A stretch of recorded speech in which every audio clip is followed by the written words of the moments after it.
जी jolly जी, sorry वो बेटी की शादी है ना, तो सारे काम मेरे सर पे आ गए हैं। नहीं कोई बात नहीं। Sorry to keep you waiting. हाँ जी जॉली जी शुरू करो। फहीम साहब, इकबाल एनकाउंटर के बारे में आपको जो कुछ भी पता है सब कुछ खुल के जज साहब को बताइए। जनाब, मेरा नाम फ़हीम भट्ट है। मैं कश्मीर पुलिस में हेड कांस्टेबल था, क्राइम ब्रांच में। जनाब ये हाँ जी जज साहब, मैं हिदायत बेग थाना शालीमार श्रीनगर से आया हूँ। मेरे पास जगदीश्वर मिश्रा और जॉली और फ़हीम भट्ट के खिलाफ अरेस्ट वारंट है। वकील साहब पे ये इल्ज़ाम है कि उन्होंने फ़हीम भट्ट को हिरासत से भगाया। अरे वकील साहब, अब श्रीनगर में क्या करा है यार?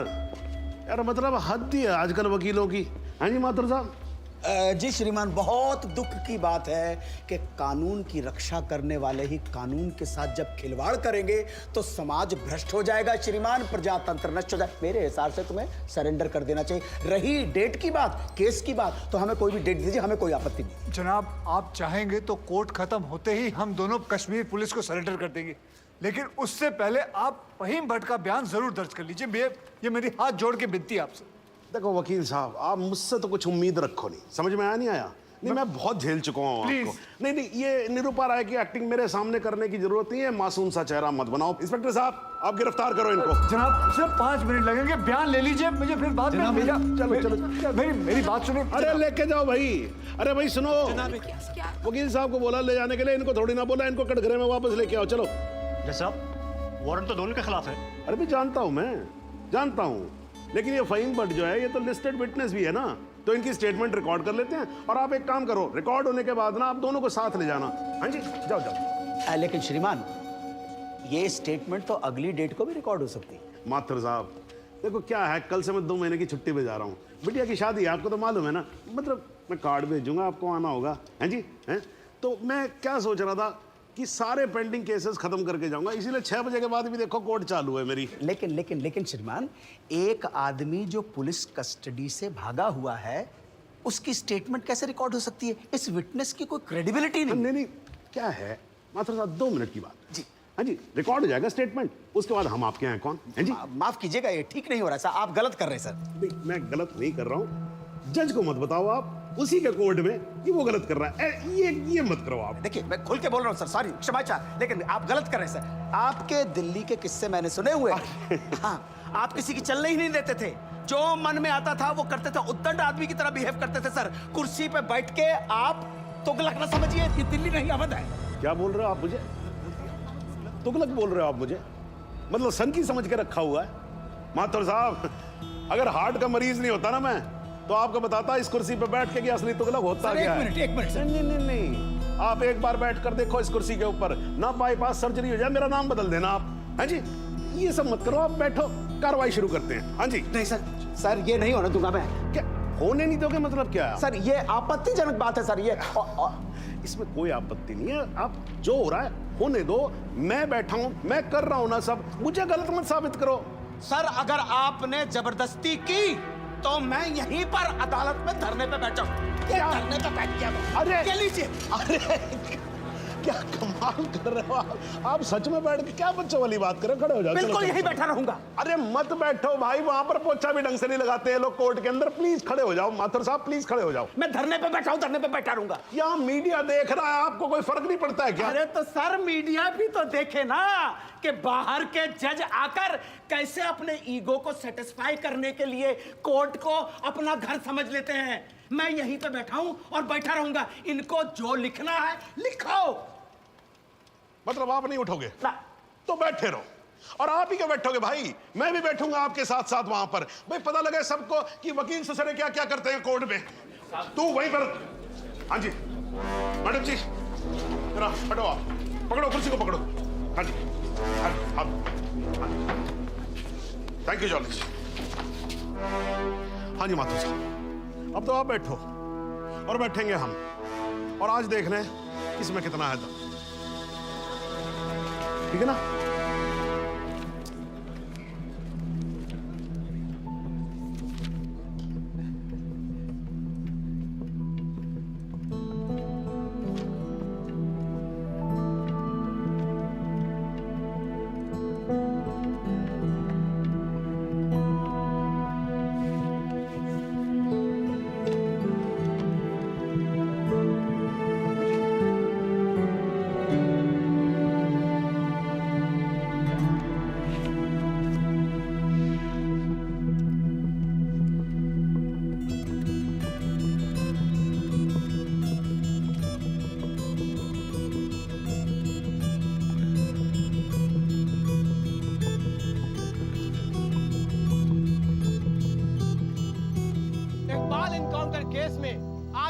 जो कुछ भी हुआ वो शायद भारतीय न्याय व्यवस्था के इतिहास में पहली बार हुआ होगा।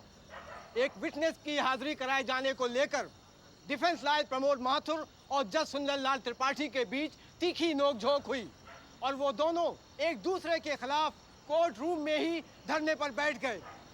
और अब देखना ये है कि ये दोनों इस तरह कब तक धरने पर बैठे रहते हैं। सर, माथुर साहब का जवाब नहीं है सर। पिछले 5 घंटे से धरना देकर बैठे हुए हैं। अब कमाल की बात यह है सर, फहीम भट्ट का बयान तक रिकॉर्ड होने नहीं दिया। अब तो जज साहब को आगे की डेट देनी ही पड़ेगी, फिर तो जॉली वकील भी नहीं रहेगा।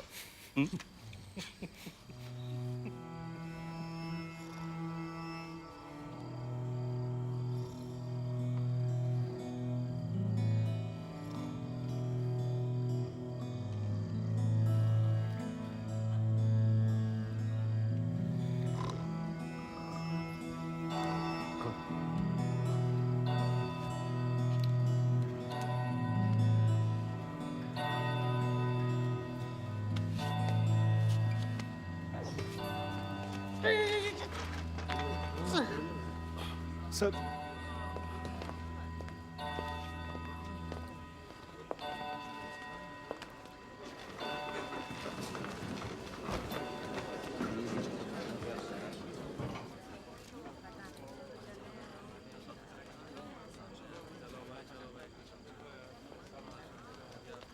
चलो वकील साहब, कश्मीर चलें।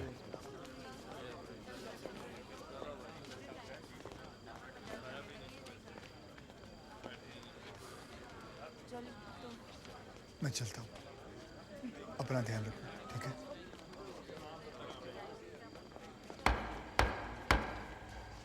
The court resumes. आप सब लोग बैठ जाइए और भाई जरा कोर्ट में शांति बना के रखिएगा।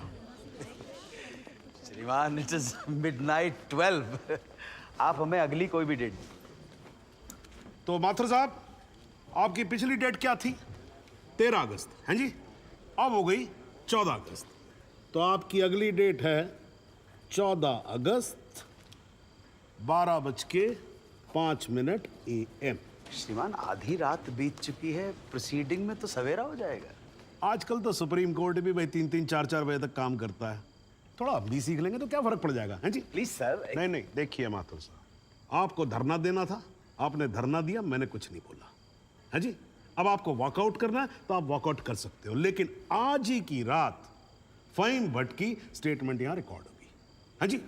जॉली जी, स्टेटमेंट रिकॉर्ड करवाइए। जी, फहीम।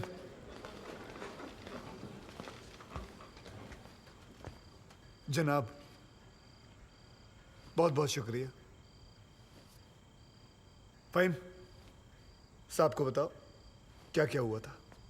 जनाब, इस इनकाउंटर से कुछ महीने पहले हमने एक इंटेलिजेंस रिपोर्ट भेजी थी सिंह साहब की टीम को, जिसमें एक कश्मीरी मिलिटेंट इकबाल कादरी के डिटेल्स थे जो यहाँ लखनऊ में छिपा था। जनाब, इस इनकाउंटर से एक दिन पहले मुझको फ़ोन करके यहाँ बुलाया गया ताकि मैं इस बात की शिनाख्त कर सकूं कि जिस इकबाल को इन्होंने पकड़ा है वो इकबाल कादरी है या नहीं। जनाब, जब मैं यहाँ पहुँचा तो उस शख्स का निकाह हो रहा था। मैं देखते ही समझ गया कि ये इकबाल वो इकबाल नहीं है। मगर जनाब, सिंह साहब की टीम ने मुझ पर प्रेशर बनाया कि मैं अपनी रिपोर्ट में ये कहूँ कि इकबाल कासिम ही इकबाल कादरी है। मैंने ये करने से मना कर दिया और मैं श्रीनगर वापस चला गया। फिर जनाब, जब मैंने इनकाउंटर की न्यूज़ पढ़ी तो मेरे को जनाब बड़ा अफसोस हुआ। मैंने श्रीनगर में अपने अफसरों को बताया तो बोले बात को रफा दफा करो। मैंने बहुत समझाया उनको, वो नहीं माने।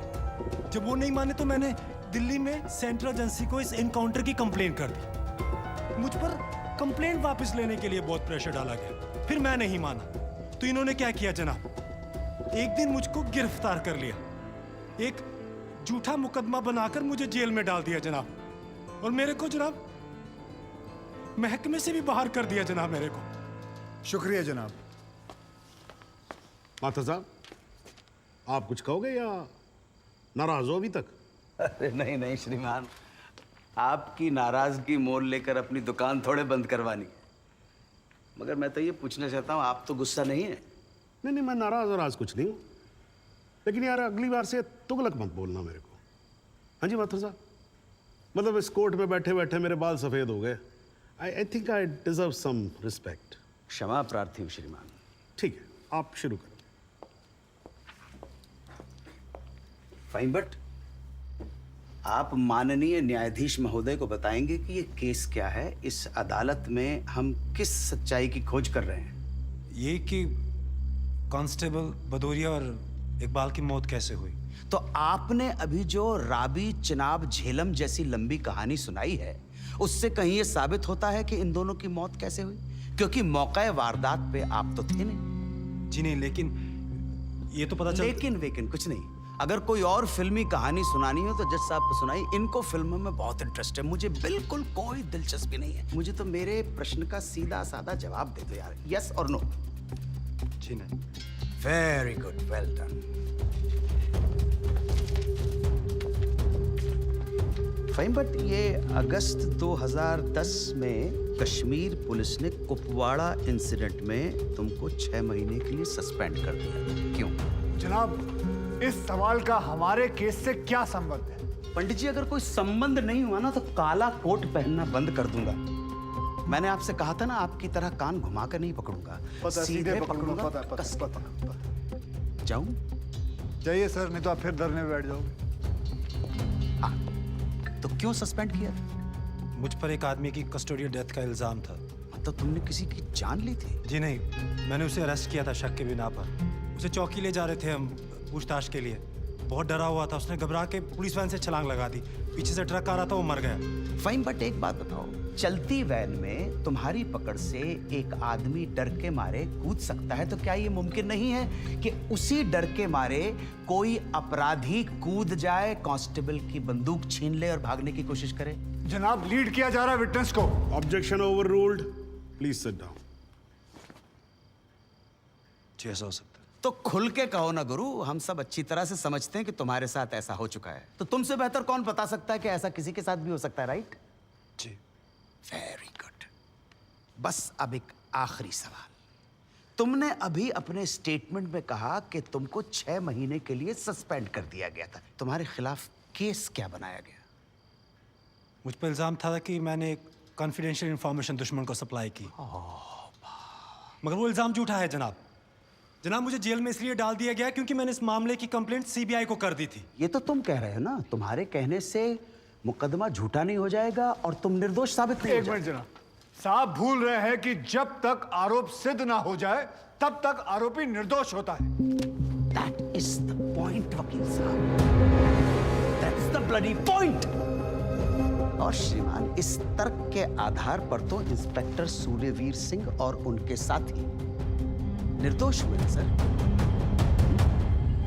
लेकिन 2 मिनट के लिए श्रीमान ये अखबार पढ़िए, टीवी खोल के देखिए। सारा मीडिया, सारा समाज, सारा देश इंस्पेक्टर सूर्यवीर सिंह और उनके साथियों को दोषी डिक्लेयर कर चुका है। His reputation, his career, his future is finished. अजब जलवा है हुजूर आपकी अदालत का, जहां एक आदमी जिस पे देशद्रोह का इल्जाम है, वो उस आदमी पर इल्जाम लगा रहा है जिसने मातृभूमि की सुरक्षा की शपथ उठाई है।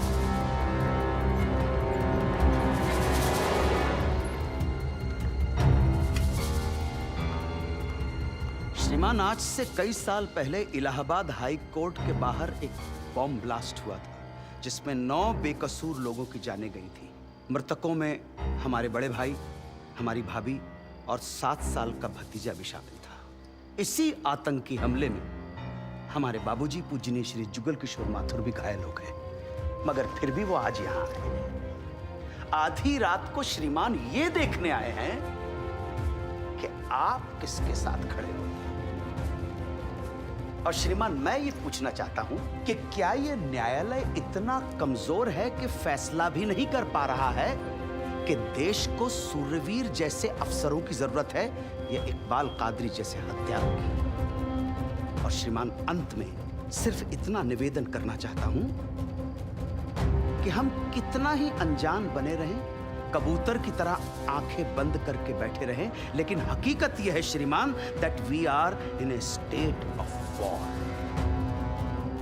और किसी विद्वान ने बड़ा सही कहा है, everything is fair in love and war. बाकी श्रीमान, न्याय आपके हाथ में है। प्रमोद माथुर का प्रणाम स्वीकार करें।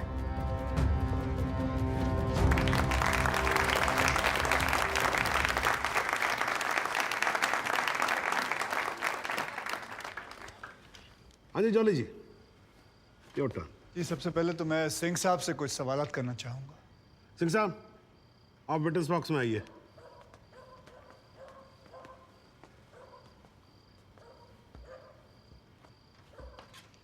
सिंह साहब, आप जरा कोर्ट को बताएंगे कि अगला क्रिकेट वर्ल्ड कप कौन जीतेगा? भाई ये किस तरह का सवाल हुआ भाई वकील साहब? हैं? ठीक है, जज साहब कुछ और पूछ लेते। अच्छा सिंह साहब, क्या आप कोर्ट को बता सकते हैं कि अगले इलेक्शन में आम आदमी पार्टी को कितनी सीट्स मिलेंगी? दिमाग खराब, पगला गया क्या? तो गोली और खाएगा? मैं वैसे तो अहिंसावादी इंसान हूँ सिंह साहब, लेकिन एक बार ना लॉ कॉलेज में एक 6 फुटे 8 इंच के लौंडे ने मुझसे बदतमीजी से बात की थी। माँ कसम, यहाँ कान के नीचे घुसड़ मारा था, उठा नहीं 22 दिन तक बिस्तर से। अगर यकीन ना हो ना तो माथुर साहब से पूछ नहीं वकील साहब, देखो देखो यार, आराम से, कोर्ट है, सवाल करो, बवाल क्यों कर रहे हो यहाँ पर? हाँ सरकार, ये मुझे पागल कह रहा है, बदतमीजी से बात कर रहा है। सिंह साहब, क्यों कर रहे हो आप बदतमीजी से बात? छोड़ दो ना, जाने दो, आराम से कंटिन्यू प्लीज। चलो एक और बार ट्राई करते हैं। सिंह साहब, क्या आप बता सकते हैं कि सलमान खान की शादी कब होगी? अरे वकील साहब, क्या बातें कर रहे हो? इंस्पेक्टर हैं वो, जोशी थोड़ी ना है। अगर ये जोशी नहीं है तो फिर इन्हें कैसे पता था कि ठीक सुबह 6:45 पे इकबाल को पेशाब आएगा? कैसे पता था जब उनको पेशाब आएगा तो गाड़ी गोमती नदी का पुल क्रॉस कर रही होगी? इन्हें कैसे पता था कि इकबाल कांस्टेबल भदौरिया की रिवॉल्वर छीन कर भागने की कोशिश करेगा? शादी में तो थे नहीं, फिर पुल पर कैसे पहुंचे तुम? इधर इधर, मैं यहां खड़ा हूं, आप पुल पे पहुंचे कैसे? इत्तेफाक। लो जी, इत्तेफाक। ऊपर वाले के आशीर्वाद से सही समय पे सही जगह पहुंच गए। बाय गॉड, बड़े इत्तेफाक हैं आपकी स्टोरी में सिंह साहब। जनाब, मेरे पास ये इनके 25 एनकाउंटर का कच्चा चिट्ठा है। ऐसे इत्तेफाक कई बार हो चुके हैं इनकी जिंदगी में। अपराधी गोली चलाने ही वाला होता है कि पहुंच जाते हैं शक्तिमान बनकर, और सिर्फ लखनऊ में नहीं बल्कि दूसरे शहरों में भी। जनाब, इनके 25 एनकाउंटर में से 19 के खिलाफ मारे गए लोगों के परिवार वालों ने शिकायतें दर्ज की हुई हैं, लेकिन आज तक एक भी मामले में निष्पक्ष जांच नहीं की गई। एंटी करप्शन ब्यूरो की एक रिपोर्ट के मुताबिक इनकी 28 करोड़ की संपत्ति होने का शक है, लेकिन वो भी जांच भी नहीं पूरी कर पाए, पहले ही बंद कर दिया उन्होंने। और ऐसे आदमी को बचाने के लिए हमारे माथुर साहब यहां अपने बूढ़े बाप को व्हीलचेयर पर बिठाकर कोर्ट में लाते हैं। मुझे तो इन पर और इन जैसों पर तरस आता है। नमस्कार, बहुत बहुत धन्यवाद। आपकी वकालत को मेरा प्रणाम जी। श्रीमान, एक ईमानदार और बहादुर आदमी का कैरेक्टर असैसिनेशन हो रहा है और आप बैठे देख रहे हैं। बहादुर, ठेंगा बहादुर है ये। हथकड़ी में बंधे निहत्थे आदमी को पीठ पर गोली मारने वाला ये बहादुर। 35,000 तनख्वाह पाने वाला 28 करोड़ का मालिक ईमानदार। दीमक है जनाब, ये दीमक खोखला कर देगा सारे सिस्टम को और पता भी नहीं चलेगा। कुछ तो लिहाज करो मेरे माथुर साहब, कुछ तो लिहाज करो देश का।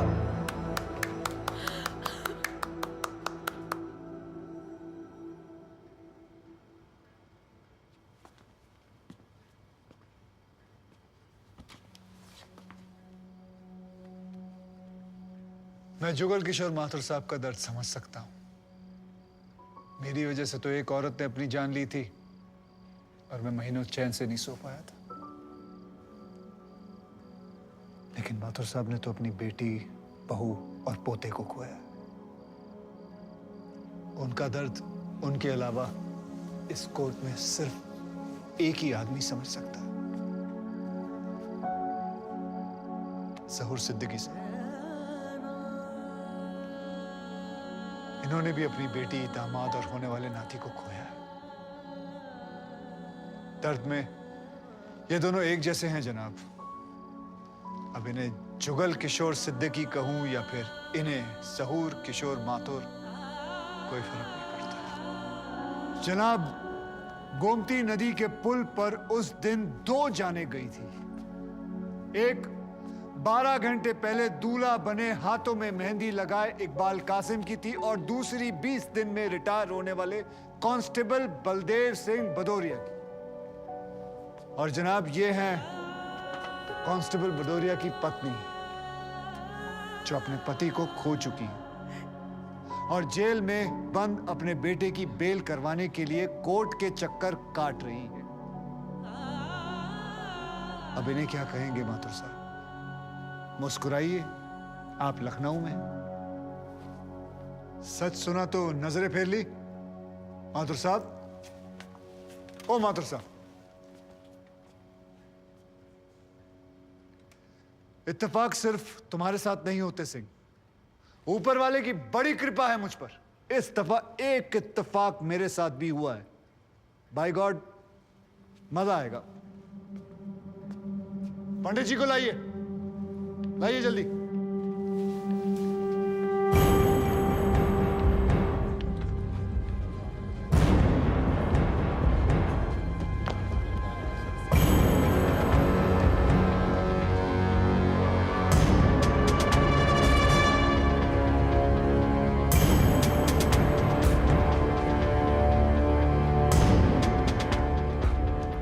क्या मैं पूछ सकता हूं कि क्या हो रहा है इस कोर्ट में?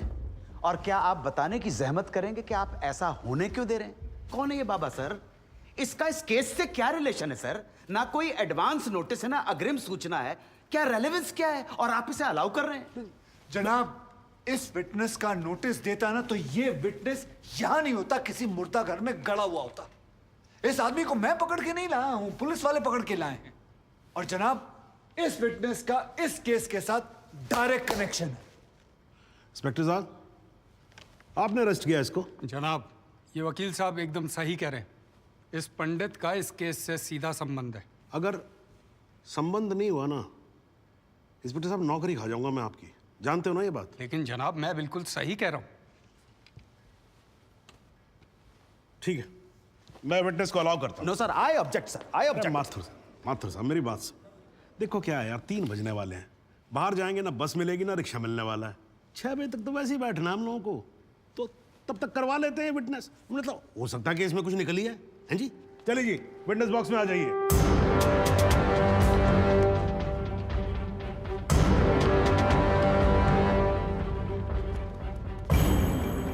नमस्कार पंडित जी, क्या हाल है आपका? घरेलू कपड़े वपड़े टीका शीका लगा के पूरी तैयारी में आए हैं। फहीम भट्ट साहब, खड़े होइए।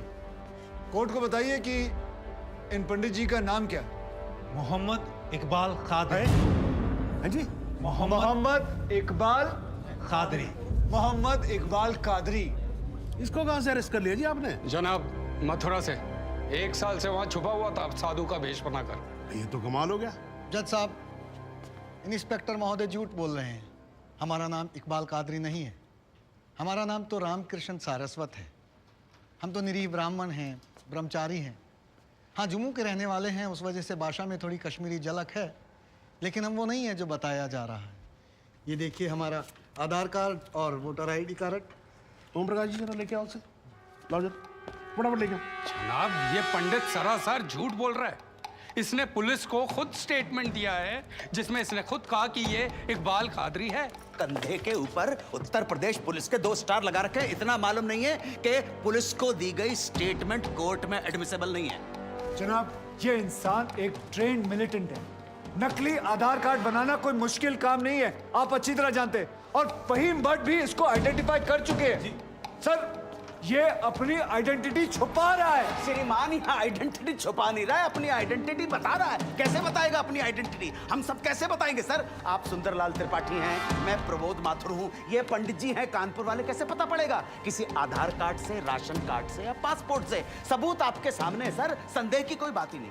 और वैसे बता दूं सर, निवेदन कर रहा हूँ, ये जो पंडित जी है ना, ये ऑलरेडी झूठा गवाह पेश कर चुके हैं। बार एसोसिएशन ने इनका लाइसेंस रद्द कर दिया। चंद घंटों के मेहमान है ये वकीलगिरी से सर, इनकी बात को सीरियसली नहीं लिया जाए। माथुर साहब चंद घंटे तो है ना, लड़ लूं ना तब तक तो लड़ सकता हूं ना। जॉली साहब, ये देखो यार, कोर्ट में लड़ने वड़ने की बात मत करो आप। नहीं, माथुर साहब एकदम ठीक बोल रहे हैं। मुझे लगता है पुलिस से कोई गलती हो गई है। बाबा जी सॉरी, आप जा सकते हो। एक मिनट जॉली जी, आप वहीं रुके। एक मिनट सर, मैं आपसे हाथ जोड़ के विनती करता हूँ, मैं इससे कुछ सवालात करना चाहता हूँ। मैं बड़ी मुश्किल से इसको लेके आया हूँ। मैं एक मौका मुझे दे दीजिए। नहीं, आपने क्या कहा था? आपने क्या कहा था? अभी ऑटो बस कुछ नहीं मिलने वाला, एक मौका। एक मिनट, आप चिल्लाना बंद करोगे जरा? 2 मिनट चुप रहोगे आप? गलती हो, 2 मिनट चुप रहो आप। ओके।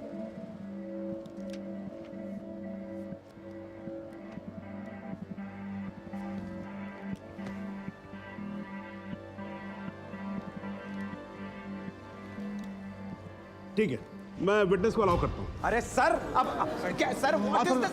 माथुर साहब, I think court has the right to decide. Okay जी, and court has decided. Please. Thank you.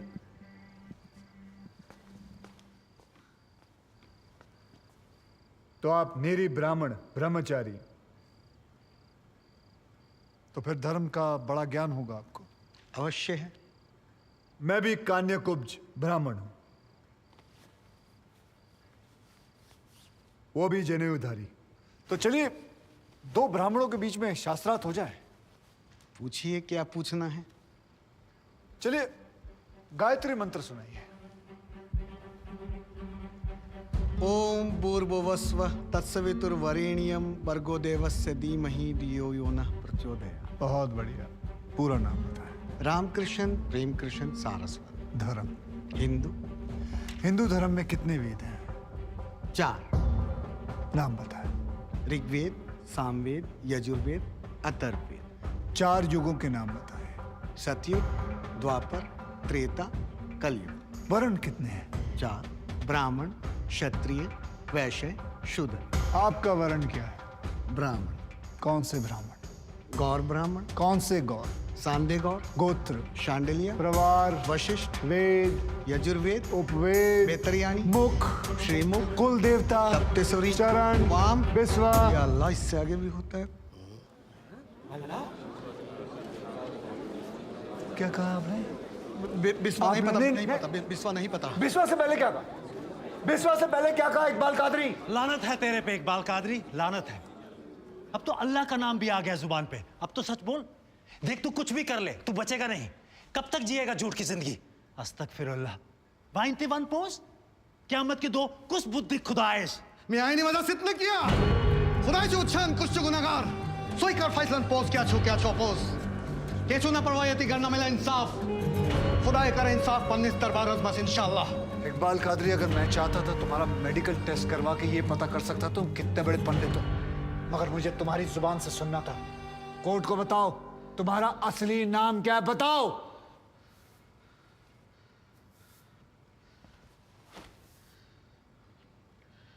जज साहब, मेरा नाम मोहम्मद इकबाल कादरी है। मुझे सिंह साहब ने अरेस्ट किया था। मैं उनकी कस्टडी में था, लेकिन उन्होंने मुझे कोर्ट में पेश नहीं किया। मैं जानता था कि वो मेरा एनकाउंटर करने वाले हैं।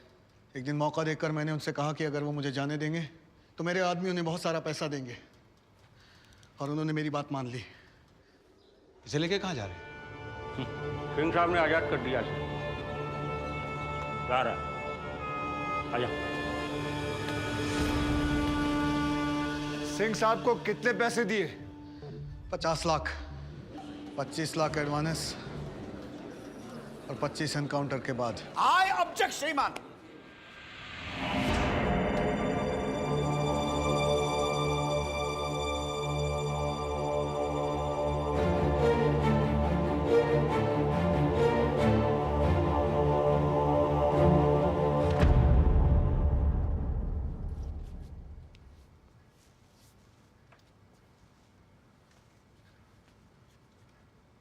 मुझे और कुछ नहीं कहना जनाब, मगर माथुर साहब की एक बात का जवाब जरूर देना चाहूंगा कि हमें सूर्यवीर सिंह चाहिए या फिर इकबाल कादरी।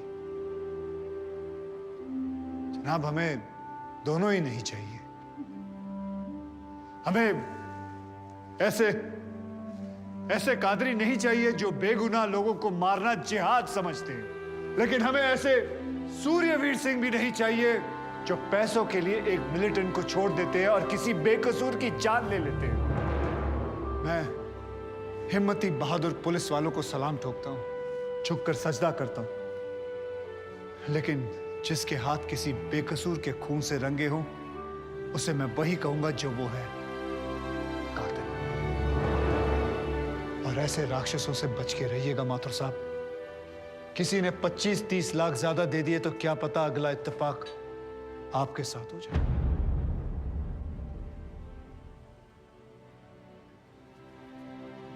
अंत में सिर्फ इतना ही कहना चाहूंगा कि इस दुनिया के सबसे बड़े जाहिल ने कहा था कि इश्क और जंग में सब कुछ जायज है, क्योंकि अगर ऐसा है तो फिर बॉर्डर पर सिपाहियों के सर काटने वाले भी जायज है और जवान लड़कियों पर एसिड फेंकने वाले आशिक भी, क्योंकि अगर ऐसा है तो फिर इकबाल कादरी भी जायज है और सूर्यवीर सिंह भी। अब आप ही तय करें जनाब कि ये दोनों जायज है या फिर दोनों नाजायज।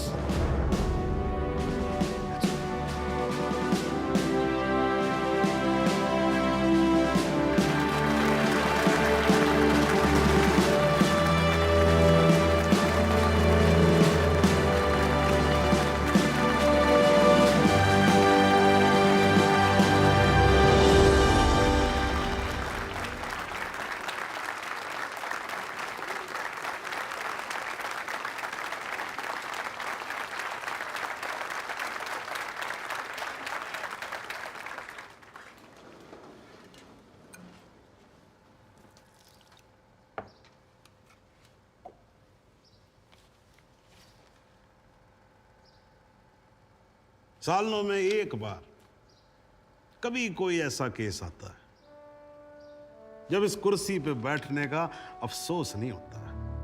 नहीं तो जी मैं तो रोज ही कोर्ट आता हूं, बैठा रहता हूं कोर्ट के अंदर, घड़ी की तरफ देखता रहता हूं कि कब 6 बजे और कब मैं उठ के घर चला जाऊं।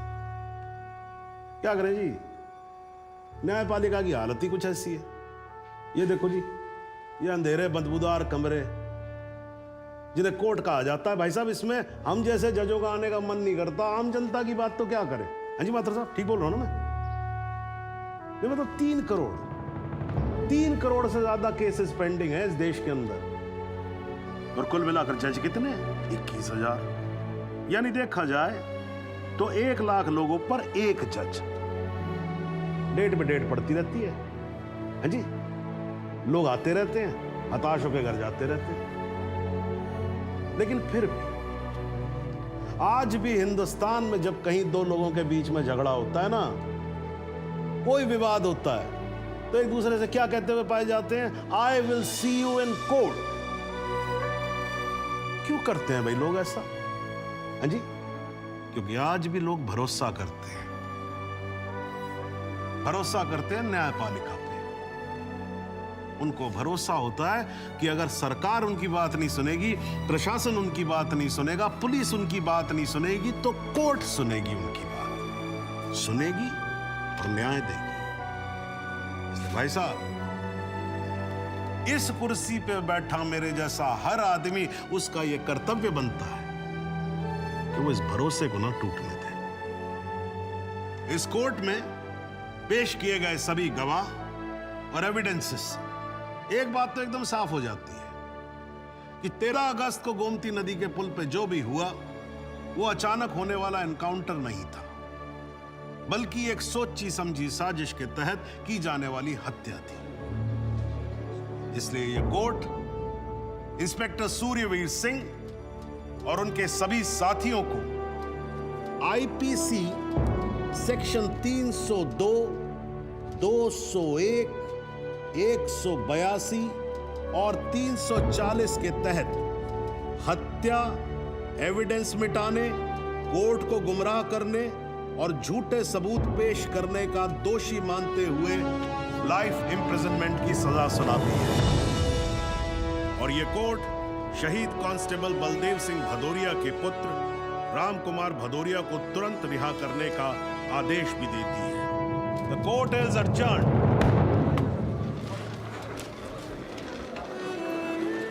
बहुत बहुत मुबारक। Thank you thank you thank you sir.